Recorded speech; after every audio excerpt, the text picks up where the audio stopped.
بصي على الصورة، تعمليها كويس. تورته واقعة على الأرض، حواليها 4 جرسونات على 2 نسوان مالهمش لازمة على راجل ملوش هواية، يعني صورة ملهاش لازمة أساسا.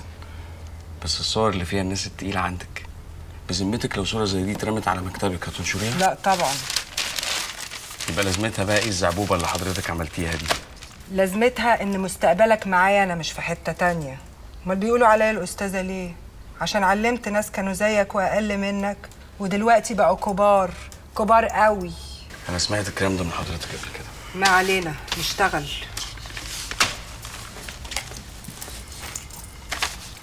الشركة العالمية للتجارة تاخد الظرف ده باللي فيه وتوصله للأمن، سري وشخصي. المهندس فؤاد لبيب، رئيس مجلس الإدارة. بقيت بوسطجي؟ شريك. شريك في ايه بالظبط؟ في المكسب والخسارة. واطمن، لا يمكن يبقى فيه خسارة. طب هتدخليني بكام في المية؟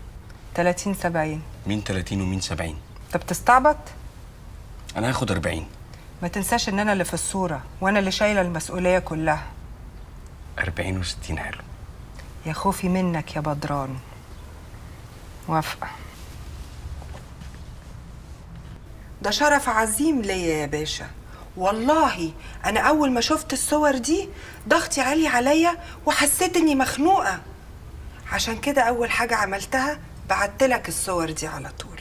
ده تصرف محترم من حضرتك.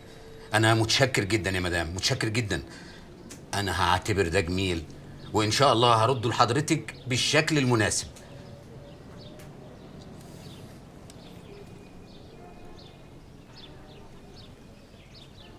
إيه؟ بتقولي إيه يا مدام؟ قلت الشغل ما فيهوش جمال يا باشا، وحضرتك رجل أعمال وسيد من يفهم المسائل دي.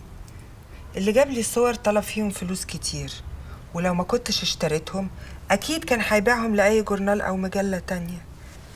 والصور زي ما حضرتك شفتها كلها فضايح وقلة قيمة لضيوف سعادتك، اللي هم كريمة المجتمع وكبار رجال الدولة وستاتهم. كويس إن حضرتك فاهم الكلام ده عشان تعرف تقدر السعر.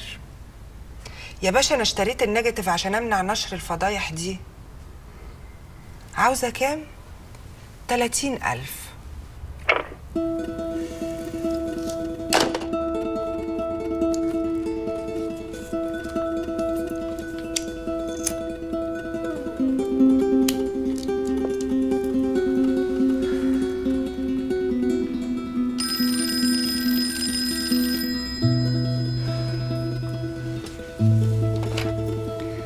ألو.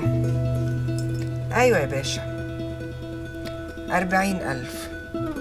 10 الزيادة تمن الإهانة. ما هو مفيش راجل محترم يقفل السكة في وش واحدة ست ليها مكانتها وبتكلمه بكل أدب. قلت إيه يا باشا؟ هو ده الكلام.